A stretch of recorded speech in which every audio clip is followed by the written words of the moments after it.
یولس سوا آتا اتیائم نمبر حدیث دا هم دا ابو حریرہ رضی اللہ عنہ نا روایت تے عنہ رضی اللہ عنہ قال کان رسول اللہ صلی اللہ علیہ وسلم پدے حدیث کے اس دا نبی پاک صلی اللہ علیہ وسلم معمول مبارک بیانی یرغب فی قیام رمضان من غیر ان یأمرهم فیہ بعظیمت نبی علیہ السلام بصحابولا د رمضان المبارک د تراوو ترغیب ورکولو خدا سے ترغیب نه لکه څنګه چې د یو واجب عمل ترغیب ورکول کی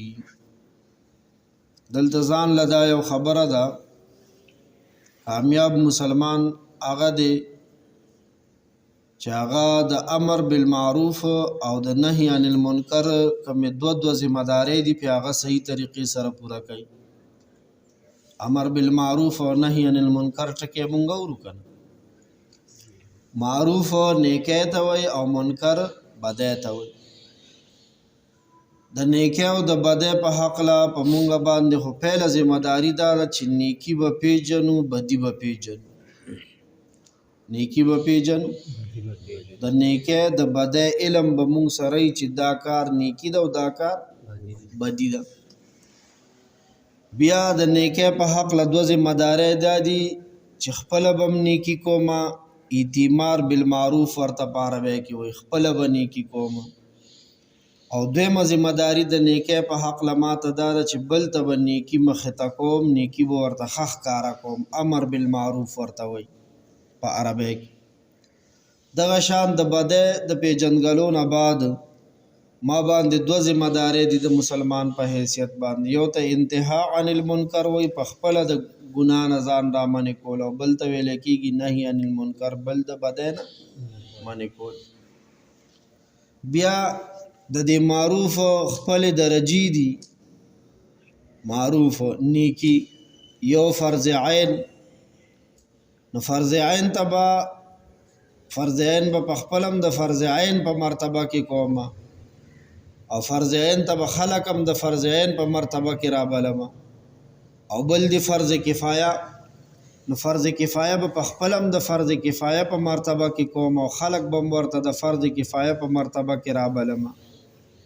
اسنه ک فرض کفایه ته می خلق د فرض عین په مرتبه کې رو بلل نو زبویم چې ګینه د امر بالمعروف ذمہ داری تر سره کوم او په ګناه کې به پروتم دغه شان سنت واجب لذاته واجب لغیره دا په جنم چې واجب لذاته ستوي لغیره ستوي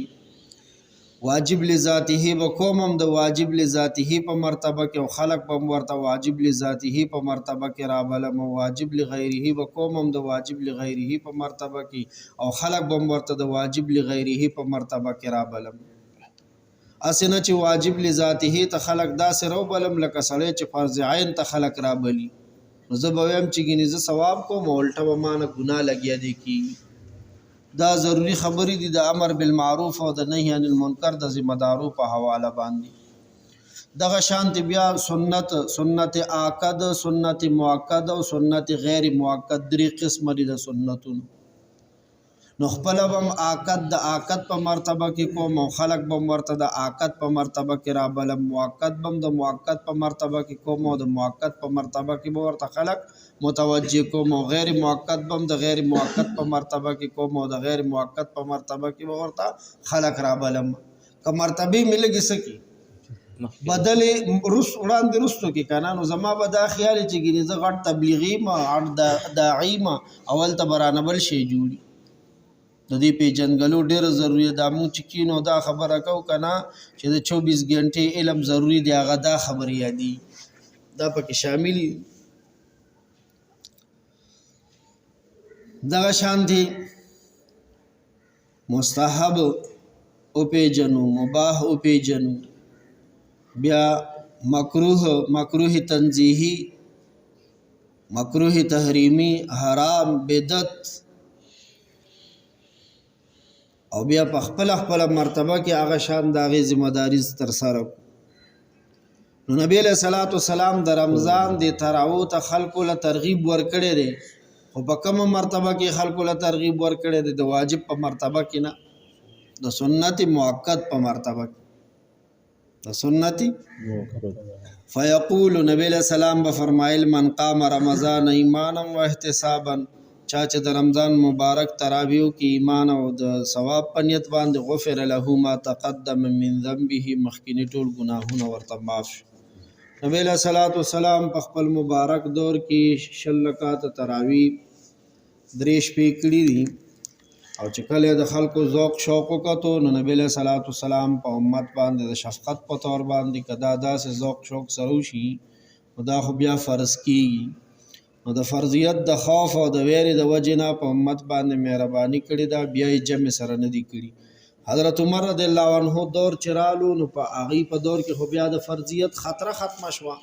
یو عمل که فرض کیږي نو دا د نبی علیہ السلام په دور کې به فرض کیږي د پیغمبر په زمانه کې د پیغمبر نه علاوه د بل چا په زمانه کې یو شی نه فرض کیږي نو هغه حضرت عمر رضی الله عنه بیا جمع سره کړي دي او تر اوسه پورې جمع سره کی 6 رکعات دي سنت مؤکد دي جمع سره یا رحمان